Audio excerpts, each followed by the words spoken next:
So hello everyone, welcome back to another Renegade Immortal video. और आज के इस वीडियो में हम लोग आपको बताने जा रहे हैं एक ऐसे कल्टीवेटर के बारे में जिसका रेनेगेड इमॉर्टल के साथ में बहुत ही पुराना रिश्ता है। सिद्धू का भी शायद इतना नहीं हो सकता जितना इसका है, क्योंकि इसी के वजह से नहीं मतलब हाँ, लेकिन सिद्धू के साथ में इसका काफ़ी पुराना रिश्ता है। इस बारे में आपको वीडियो में आगे पता चल जाएगा और तुम लोग ऑलमोस्ट गैस कर लिया हो कि मैं किस बारे में बात करने वाला हूँ। तो चलिए आज के इस वीडियो को हम लोग बिना किसी देरी के शुरू करते हैं।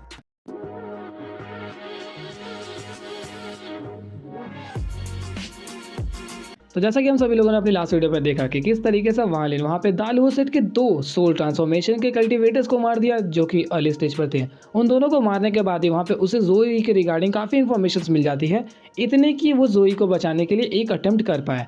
जिसके बाद वालिन को फाइनली यहाँ पे पता चलता है कि वो ईस्टर्न डिमोनिक सी, जहाँ पर उससे प्लैनेट या उनके सबसे पावरफुल कल्टीवेटर यानी कि उसके मास्टर ऑल सीड भेजना चाहते हैं, क्यों इतना ज़्यादा टेरिफाइंग है। उस कल्टीवेटर ने उसे बताया कि किस तरीके से ये एक एंशिएंट फॉरबिडन लैंड है जहाँ पर सभी लोगों को जाना अलाउड नहीं है। इसके अंदर में स्ट्रॉन्गेस्ट एंशिएंट डीमंस टाइप के कुछ और भी क्रीचर्स पाए जाते हैं जो कि इतने ज़्यादा टेरिफाइंग होते हैं कि इसके अंदर में कोई भी कल्टीवेटर सर्वाइव तक नहीं कर पाता। जिसके अंदर में फिलहाल जोई को भेज दिया गया है, तो वालिन उसे बचाने के लिए उसके अंदर में जाने की प्लानिंग कर रहा था। इसके साथ साथ वालिन को यहाँ पर यह भी पता चला कि उसके अंदर में सभी लोग जाने के लिए उत्सुक रहते हैं, भले ही वहाँ पे जान का खतरा बना हुआ फिर भी। इसके पीछे सिर्फ एक ही वहाँ पे इंपॉर्टेंस था जो कि था डीमन इनहेरिटेंस। उस कल्टीवेटर ने बताया वालिन को कि किस तरीके से अगर कोई भी उसके अंदर में एंटर कर जाता है और जस्ट बाय चांस उसे वहाँ पर डीमन इनहेरिटेंस मिल जाती है, तो उस आदमी की जो कल्टीवेशन होगी वो इतनी ज़्यादा बढ़ सकती है जो कि कोई भी कल्टीवेटर तकरीबन 100 से 200 सालों में अचीव करता है। एंड इसका नाम था डीमन इनहेरिटेंस।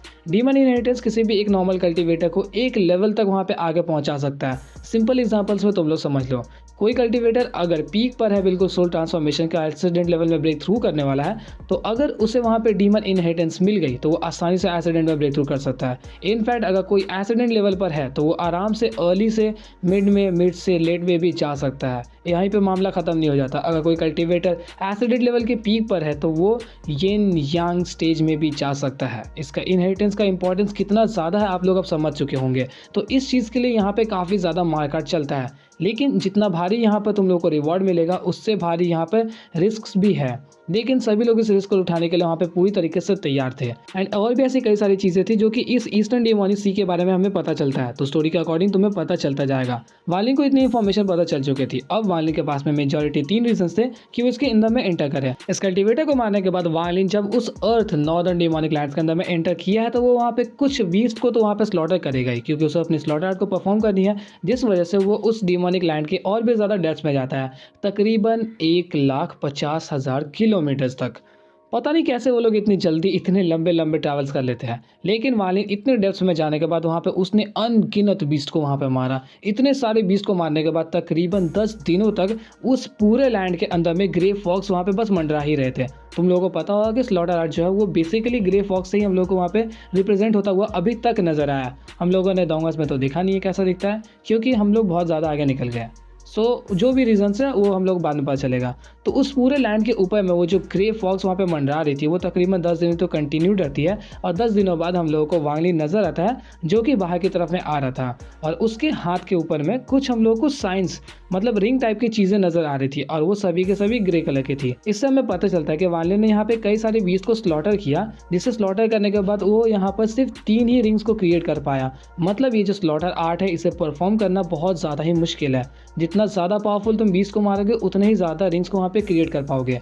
वालिन यहाँ पे फेड अप हो चुका था। वो यहाँ पर अच्छी तरीके से समझ गया कि इन सील्स को क्रिएट करने के लिए उसे यहाँ पे कई सारी जानें लेनी पड़ सकती है, और ये बहुत ज़्यादा ही मुश्किल और बहुत ज़्यादा ही हैरेसमेंट वाला काम था। वालिन इस चीज़ को जैसे समझता है तब तक वो उस डिमोनिक लैंड को छोड़कर बाहर आने का प्लान कर चुका था, क्योंकि तकरीबन 5 से 6 दिनों के अंदर ही वो ईस्टर्न डिमोनिक सी का जो गेट है वो खुलेगा, जहाँ पर उसे जाने के लिए उसके मास्टर ने उसे ऑर्डर दिया था। जिस वजह से वालिन वहाँ पे काफ़ी तेज़ी से उस लैंड को छोड़कर बाहर की तरफ आता है। इसी दौरान हम लोग को सीन दिखाया जाता है ईस्टर्न पार्ट का, प्लैनेट तियान्युन के। तुम लोग गेस कर सकते हो कि मैं किस तरफ में जा रहा हूँ।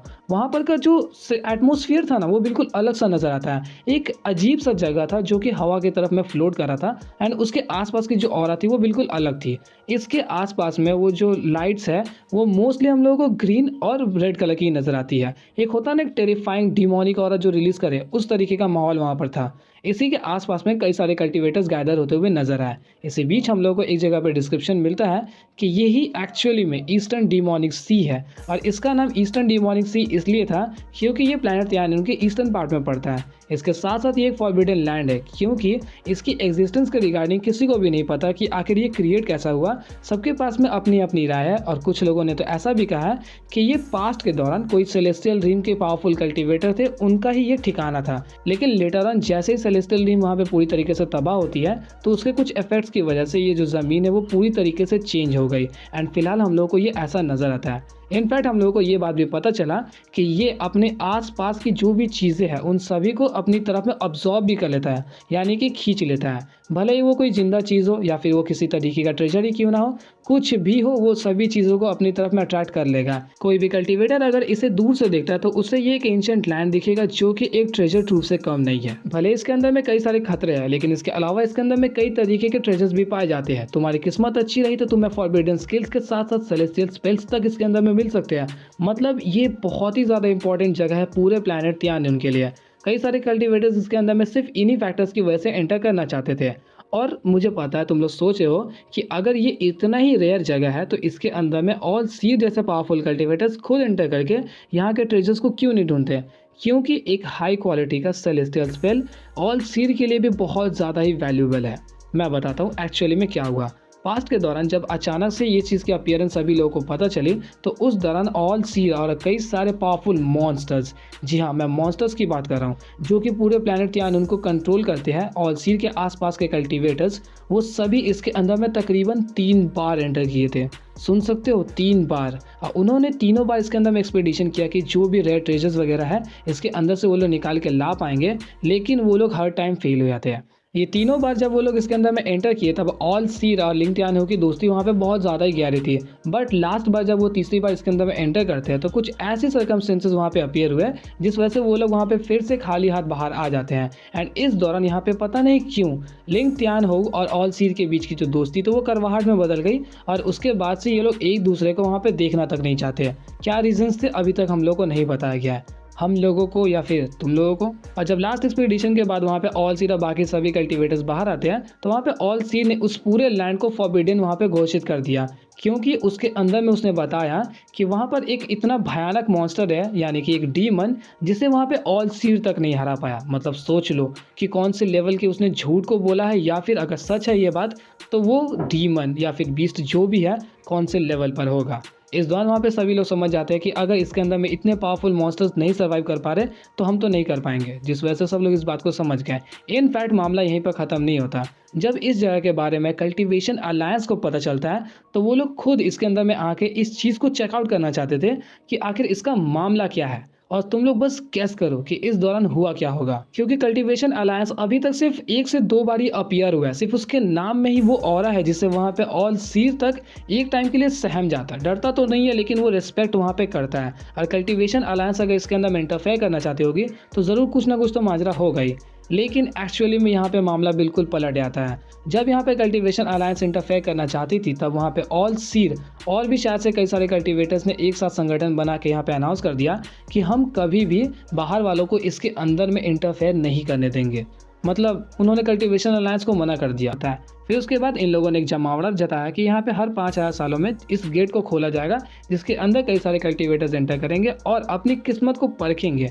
वहाँ पर अपने ट्रेजर्स को ढूंढने का ट्राई करेंगे। किस्मत अच्छी रही तो उन्हें मिल भी जाएगा, या फिर बुरी रही तो एक बुरी मौत मिलेगी। सो ये थी पूरी ईस्टर्न डिमोनिक सी की पास्ट स्टोरी, जिसमें मैंने आप लोगों को बताया कि किस तरीके से इसका नाम पड़ा, ऑल सीड एंटर किया या फिर नहीं, या फिर इसके साथ साथ सबसे स्ट्रॉन्गेस्ट कल्टीवेशन अलायंस वगैरह इसके अंदर में इंटरफेयर करने का ट्राई किया या फिर नहीं। इसके साथ साथ लोगों की क्या राय है। मैंने जैसा कि आप लोगों को बताया कि कई लोग कहते हैं कि ये सेलेस्टियल पैलेस था, लेकिन सभी लोगों की अपनी अपनी राय है और वो लोग इतने ज़्यादा कॉन्फिडेंट रहते इस चीज़ को बताने में कि जैसे वो खुद ही खड़े होकर यहाँ पर देखे होंगे। वहाँ पर सिर्फ कल्टीवेटर्स ही नहीं थे बल्कि कुछ ऐसे स्ट्रॉन्ग मॉन्स्टर्स थे, यानी कि ऑल सीड और लिंक त्यानियन जैसे कल्टीवेटर्स, जो लोग अपने डिसाइपल्स को लेके आए थे इसके अंदर में जाने के लिए। एंड तुम लोग सोच रहे होगे कि अगर यहाँ पे वो अपने डिसाइपल्स को भेज रहे तो खुद क्यों नहीं एंटर कर रहे हैं। एक्चुअली में जब लास्ट बार इस चीज़ को सील किया गया था तो वहाँ पर एक अनाउंसमेंट कर दी गई कि इसके अंदर में एक सर्टेन लेवल तक के कल्टीवेटर्स जा सकते हैं, जो कि है up to peak accident level. मतलब वो लोग गलती से भी यिन यांग स्टेज के अंदर में भी नहीं होने चाहिए, जिस वजह से कई सारे कल्टीवेटर्स इसके अंदर में अपने डिसाइपल्स को भेजते हैं। तो सबसे पहले यहाँ पे हम लोगों को दिखाई जाती है एक पावरफुल कल्टीवेटर। जी हाँ, मैं यहाँ पे महिला की बात कर रहा हूँ। हमें पता चलता है कि ये एक अलग प्लैनेट से है, वो जो 5 प्लैनेट यहाँ पे मंडराते हैं उनमें से एक प्लैनेट से। और वो जो महिला थी वो एक्चुअली में ब्लड एंसेस्टर याओ शिंग हाई की बेटी थी, याओ शिव शिव। इन लोगों का जो कल्टीवेशन और है वो अलग लेवल था। ये याओ शिंग हाई जो है वो एक नॉर्मल कल्टीवेटर नहीं है, इसने लिटरली वहाँ पे ऑल सीड को कई बार चैलेंज किया है, लेकिन बदकिस्मती से वो एक बार भी नहीं जीत पाया। और तुम लोग सोच भी नहीं सकते कि इसने कितनी बार यहाँ पे ऑल सीड को चैलेंज किया था। तुम लोग गेस नहीं कर पा रहे हो, मैं बताता हूँ। एक्चुअली में इसने 7 बार चैलेंज किया, 7 बार हार जाता है। हर बार जब ये आता था तब इसकी कल्टीवेशन एक स्टेज से बढ़ जाती थी। सोच रहे हो क्या लेवल के कल्टीवेटर्स रहे होंगे ये, कि मतलब ऑल सीरीज से लड़ने के लिए आ रहे हैं हर बार एक एक स्टेज बढ़ा के। पता नहीं शायद से वो हो सकता है कोर फॉर्मेशन से लड़ना स्टार्ट कर दिया होगा, लेकिन हर बार वो हारा है। इस दौरान यहाँ पे उसकी बेटी याओ शी शू आई थी, जो कि एक अलग लेवल की कल्टीवेटर है, लेकिन इसके बारे में भी काफ़ी सारी मिस्टीरियस बातें पता चलती है कि इसके फादर ने अपनी ज़िंदगी में कभी भी किसी को डिसाइपल नहीं बनाया, लेकिन अपनी बेटी को बनाया। और अपनी ज़िंदगी में उसने जितने भी स्किल्स वगैरह जो भी कल्टीवेशन की, वो सभी की सभी चीज़ें अपनी बेटी के पास में ट्रांसफ़र कर दी। मतलब समझ सकते हो कि इसने क्यों अपनी बेटी को अपना डिसाइपल बना रखा है, ताकि किसी को भी इसकी जो स्किल्स वगैरह है पता ना चले। इनफैक्ट इसकी एंट्री के दौरान हम लोगों को एक लंबा चौड़ा डिस्क्रिप्शन देखने को मिलता है, जिसके अंदर में कुछ खास बात नहीं थी, बस इसकी ऑरा फार्मिंग के बारे में बताया गया कि इसे देखते ही लोग दूर हट गए, इसके आसपास से खून की गंध आ रही थी। सबको पता चल रहा था कि ये कितनी टेरिफाइंग है, इसके बाप के नाम का कितना आतंक है, जिस वजह से इसके लिए सब लोगों ने रास्ता खाली कर दिया एंड मैनी थिंग। लेकिन एक चीज़ मुझे यहाँ पे काफ़ी इंटरेस्टिंग लगी कि ये एक जेड के ऊपर में बैठ के आई थी, और यहाँ पर ये लोटस पोजीशन यानी कि पलती मार के बैठी थी, आंखें खुलती तक नहीं है। ये यहाँ पर पहुँच गए लेकिन स्टिल अपनी आंखें बंद करके रखी है, एंड सब लोग इसे देख रहे थे। इसके साथ साथ हम लोगों को इसकी खूबसूरती के बारे में भी एक लंबा चौड़ा, एक नहीं बल्कि 2 से 3 पैराग्राफ बताया गया कि ये कितनी ज़्यादा सुंदर थी। इसके हर एक अंग के बारे में, अंग में मतलब सिर्फ ये चीज़ें नहीं आती, आँखों के बारे में, चेहरों के बारे में बात किया गया था। तो मैं इस बारे में नहीं बताऊंगा क्योंकि तुम लोग को इस चीज़ में ज़्यादा इंटरेस्ट भी नहीं है। और अगर किसी को इंटरेस्ट था तो प्लीज़ कमेंट कर देना कि आई एम इंटरेस्टेड, तो मैं उन्हें पर्सनली सॉरी बोल दूंगा। इसके बाद ही हम लोग को यहाँ पर वापस से प्लैनेट अर्थ का सीन दिखाया जाता है, जहाँ पर सुन यूशान एक ट्रांसफर एरे के पास में खड़ा था, एंड उसके पीछे में 3 नॉर्मल बंदे दिखने वाले कल्टीवेटर्स वहाँ पे खड़े थे। वो सिर्फ नॉर्मल दिख रहे थे, लेकिन उनकी पावर्स बिल्कुल भी नॉर्मल नहीं थी। उनके आसपास से इतनी टेरिफाइंग ऑरा रिलीज हो रही थी कि वो किसी भी नॉर्मल कल्टीवेटर से कई गुना ज़्यादा ताकतवर थे। एंड पूरे सीन के अंदर में बस हमें ये पता चलता है कि सभी लोग सबसे कई गुना ज़्यादा पावरफुल है, लेकिन कितने रैंकिंग पर है ये नहीं बताया जाता। तो इनके तीनों के बारे में भी मुझे नहीं पता। और ये शायद से ट्रांसफर एरे के पास में किसी का इंतजार कर रहा था। तभी सडनली वहाँ पे एक छोटी सी लड़की उड़ती हुई आती है, जिसका उम्र तकरीबन 20 साल था। एंड मैंने इसे बच्ची क्यों बोला, मैं खुद 20 साल के आसपास का ही हूँ, लेकिन बच्ची तो मतलब बच्चा तो नहीं हूँ मैं, तो ये लड़की भी बच्ची नहीं होगी। मे भी इसका 2-3 बॉयफ्रेंड वगैरह। सॉरी, टॉपिक पर आते हैं। ये लड़की वहाँ पे अपीयर होती है, और ये एक्चुअली में कोई और नहीं थी बल्कि सुन यूशान की बहन थी। इसने यहाँ पर आकर सुन यूशान को बताया कि मुझे भी तुम्हारे साथ जाना है, मुझे मदर ने परमिशन दे दी है तुम्हारे साथ जाने की। लेकिन सुन यूशान यहाँ पे साफ साफ मना कर देता है, क्योंकि सभी लोग अच्छी तरीके से जानते हैं कि ईस्टर्न डिमोनिक सी जो है वो कितना खतरनाक जगह है, जिस वजह से वो इसे यहाँ पर नहीं ले जाना चाहता था। इस यहाँ पर एक नॉर्मल से भाई बहन के बीच में जो छोटी सी अनबन दिखाई जाती है, वो छोटा सा सीन था। इसी दौरान वो जो तीनों एल्डर्स इसके साथ में खड़े थे, उनमें से एक का नाम शुआन ई नज़र आया। BTTH वाली नहीं है, तुम लोग मत गेस कर लेना कि ये लड़की है, ये एक्चुअली में एक आदमी था। सुन यूशान ने इसे ऑर्डर दिया कि इसे वापस से पैलेस में छोड़ के आ जाए, यानी कि इस सेक्ट मास्टर के पास में, ताकि ये इस खतरे से दूर। यहाँ पर उसकी बहन के साथ में नोकझोंक चली रही थी, तभी वहाँ पर वालिन अचानक से अपीयर हुआ। अचानक से नहीं, यहाँ पे भी लंबा चौड़ा डिस्क्रिप्शन। एक लाइट आता हुआ नजर आया, लाइट की तरफ सब देख रहे थे ऐसा वैसा, लेकिन फाइनली वो वालिन ही था। वालिन जब यहाँ पे पहुंचा तो उसकी सुन यूशान के साथ में बातचीत होती है, एंड यहाँ पर सुन यूशान ने वालिन को बताया कि मैं कल ही चला जाता, लेकिन मुझे याद आया कि आप मेरे साथ में जाना चाहते हैं, जिस वजह से मैंने यहाँ पर वेट कर लिया। तो वालिन वहाँ पे रिप्लाई करता है कि मैं बहुत ज़्यादा सॉरी हूँ। वो यहाँ पे स्माइल करके अच्छे मूड में बात कर रहा था, जो कि एक पॉइंट टू बी नोटेड वाला सीन है। उसने यहाँ पे बोला कि रास्ते में मुझे कल्टीवेटर मिल गया, जिसके साथ में मुझे समय लग गया, वरना मैं कल ही यहाँ पर पहुँच जाता। सुन यूशान के अंदर में इतनी हिम्मत नहीं थी कि वो यहाँ पे कुछ भी बोल दे, जिस वजह से उसने यहाँ पे बस इंट्रोड्यूस करा अपनी छोटी बहन से और वालिन को बताया कि ये मेरी छोटी बहन है सुन रुओ नान। जिसके बाद उसने अपनी बहन को बोला कि वालिन को ग्रीट करने के लिए, तो उसने वालिन को ग्रीट किया और वालिन उसकी तरफ में एक झलक बस दिखता है, जिसके बाद वो सीधा ट्रांसफर एरे की तरफ में देखने लगा। इस चीज़ को देख के वहाँ पे सुन यूशान अच्छी तरीके से समझ गया कि वालिन किस तरफ में इशारा करना चाहता था, जिस वजह से उसने वहाँ पे ज़्यादा समय व्यर्थ नहीं किया, बल्कि सीधा शुआनी को बोला कि इसे छोड़ो, जल्द से जल्द इस ट्रांसफर एरे को स्टार्ट करो, हम लोग को यहाँ से जाना होगा। जिसके बाद वहाँ पे वालिन और वो सभी लोग उस ट्रांसफर एरे के ऊपर में चले जाते। इसके बाद ही हम लोग को सीन दिखाया जाता है वापस से प्लैनेट तियानिन का, जहाँ पर अभी भी वालिन नहीं पहुंचा और इसके ऊपर का जो मेला है वो लगना जस्ट स्टार्ट हुआ ही था। इसी दौरान हम लोग को एक और पावरफुल कल्टीवेटर उसके पास में एक वॉइड था, उसके अंदर से एंटर करता हुआ नजर आया। वो जैसे उसके अंदर में एंटर करने वाला था, बस उसकी ऑरा की वजह से वहाँ पे सब लोग महसूस कर लेते हैं कि यहाँ पर कौन एंटर करने वाला है। तो लोग बिल्कुल सही सोच रहे हो, ये ऑल सीड बिल्कुल नहीं था, बल्कि ये एक्चुअली में था दालुओ स्वॉर्ड सेट का स्वॉर्ड सेंथ, हम लोगों का लिंग त्यान हो। लिंग त्यान हो जैसे इसके अंदर से बाहर आता है तो उसी दौरान वहाँ पे सब लोग समझ जाते हैं कि ये कौन है, एंड सभी लोगों ने वहाँ पे रास्ते को छोड़ दिया। तुम लोग सोच भी नहीं पाओगे कि ईस्टर्न डिमोनी सी के पास में वो जो भी मेला लगा हुआ था, वो लोग 5000 किलोमीटर का रास्ता छोड़ देते हैं उसके जाने के लिए। मतलब क्या क्रेज़ है भाई लॉन्डे का, तो सोच लो ऑल सीड का क्या क्रेज़ होगा। इसी दौरान उसके पीछे में वहाँ पे 12 ऑल कल्टीवेटर्स अपीयर हुए थे, जो कि ऑफकोर्स उसके डिसाइपल्स होंगे। मैंने लास्ट वीडियो में बताया कि इसके अंदर में मास्टर्स खुद एंटर नहीं कर सकते, जिस वजह से वो लोग अपने डिसाइपल्स को भेजते हैं, एंड यहाँ पर उसके 12 डिसाइपल्स थे। ये 12 डिसाइपल्स एक अलग टाइप के ही बीस्ट की तरह थे वो लोग, मतलब उनके पास में एक अलग टाइप की बीस्ट की सोल टाइप का चीज़ था, जो कि उनकी पावर्स को दर्शाता था। जो मेरे रेगुलर के व्यूवर्स हैं उन सभी को पता होगा कि ऑल सीड के पास में कई सारे फॉरबिडन स्पेल्स और सेलेस्टियल स्पेल्स वगैरह है, जिस वजह से उसकी पावर्स बहुत ज़्यादा है। लेकिन लिंग त्यान हो भी उससे कुछ कम नहीं है, उसके पास में कई सारे स्पिरिट बीस्ट की पावर्स है, जिस वजह से वो ऑलमोस्ट ऑल सीड के आसपास चला जाता है, बट स्टिल वो थोड़ा सा उससे इन्फीरियर है ही। एंड ये जो 12 डिसाइपल्स है, इनके पास में खुद के ही स्पिरिट बीस्ट है, जिस वजह से ये सब जब एंटर करते हैं ना, लगता है जैसे कि कुछ अलग टाइप का ही उसके अंदर में रोड़ा मच गया हो। सब लोग बिल्कुल आंखें फाड़ फाड़ के देख रहे थे, यहाँ तक कि वो जो ब्लड एंसेस्टर की बेटी आई थी, उसने भी एक टाइम के लिए अपना आंख को खोला और इसे देखा, लेकिन उसके बाद वो वापस आंख बंद करके मेडिटेशन में चली जाती है। इसके बाद लिंग त्यान हो आगे की तरफ में बढ़ता है, उस गेट के पास में पहुंच गया। इसके बाद हम लोग को फिर से सीन दिखाया जाता है कि वहाँ पर एक बार फिर से उस वॉइड के अंदर से गोल्डन नहीं बल्कि रेनबो कलर की रोशनी वहाँ पे चमकना शुरू हो गई। एंड इस दौरान उस रोशनी को देख के सब लोग वहाँ पे सहम गए, क्योंकि रेनबो कलर्स मतलब तुम लोग समझ सकते हो कि हम लोग का सतरंगी अतरंगी कल्टीवेटर यहाँ पे आने वाला है, जो कि था हम लोग का ऑल सीड। ऑल सीड की अपीयरेंस से पहले ही सभी लोगों को महसूस हो चुकी थी कि वो यहाँ पर आ रहा है, और यहाँ पर लिंग त्यान हो के जो एक्सप्रेशन थे वो कुछ खास नहीं थे, क्योंकि तुम्हें पता है उन लोगों का मामला उतना अच्छा नहीं चलता। इसके बाद यहाँ पे ऑल सीड उतने ज़्यादा ऑरा फॉर्म करते हुए तो नहीं आया, लेकिन बस उसके नाम और अपीयरेंस ही काफ़ी थी कि वहाँ पे सब लोग उस चीज़ से सहम जाए। उसके लिए रास्ते को क्लियर करने की ज़रूरत नहीं थी, क्योंकि वो ऑलरेडी वहाँ पे टेलीपोर्ट हो जाता है। एंड इस दौरान ये भी यहाँ पर अकेले नहीं आया था, बल्कि इसके साथ में तकरीबन वहाँ पे 9 डिसाइपल्स थे, एक को छोड़कर। तुम लोगों को पता कि वो कौन है। इसी दौरान वहाँ पे ऑल सीड जैसे ही गेट के पास में पहुँच जाता है तो वो वहाँ पर खड़ा था, एंड उस दौरान तक वहाँ पे वो डिसाइपल भी आया था जो कि वाली के साथ में ऑल सीड की बर्थडे पार्टी में लड़ा था ट्रू डिसाइपल के पद के लिए। जिस दौरान इसका नाम हम लोग को यहाँ पर रिवील होता हुआ नजर आया कि इसका नाम चेन ताओ है। इसकी नज़रें किसी को ढूंढ रही थी, मानो जैसे कोई खो गया हो या फिर किसी का ये बहुत बेसब्री से इंतजार कर रहा था। इनफैक्ट यहाँ पर ऑल सीड ने भी एक बार नज़रें घुमाकर देखा। यहाँ पर चेन ताओ काफ़ी देर तक वहाँ पे वेट करता, लेकिन जब उसे वहाँ पर नहीं दिखता तो वो काफ़ी ज़्यादा यहाँ पर डिसअपॉइंट हुआ। एंड ऐसा नहीं है कि वो यहाँ पर जलन के रूप में देख रहा था, मानो जैसे वो सच में उसे एज अ दोस्त मतलब चाहता है कि वो यहाँ पर अपीयर हो जाए। लिंग त्यान हो यहाँ पे ऑल सीड को देख के कुछ खास वहाँ पे खुश नहीं था, लेकिन सडनली वहाँ पे एक और कल्टीवेटर की एंट्री होती है, जिसका नाम हम लोग को ग्रीड सुनने में आता है। एंड ये बहुत ज़्यादा इंपॉर्टेंट कैरेक्टर है इस एपिसोड के अंदर में।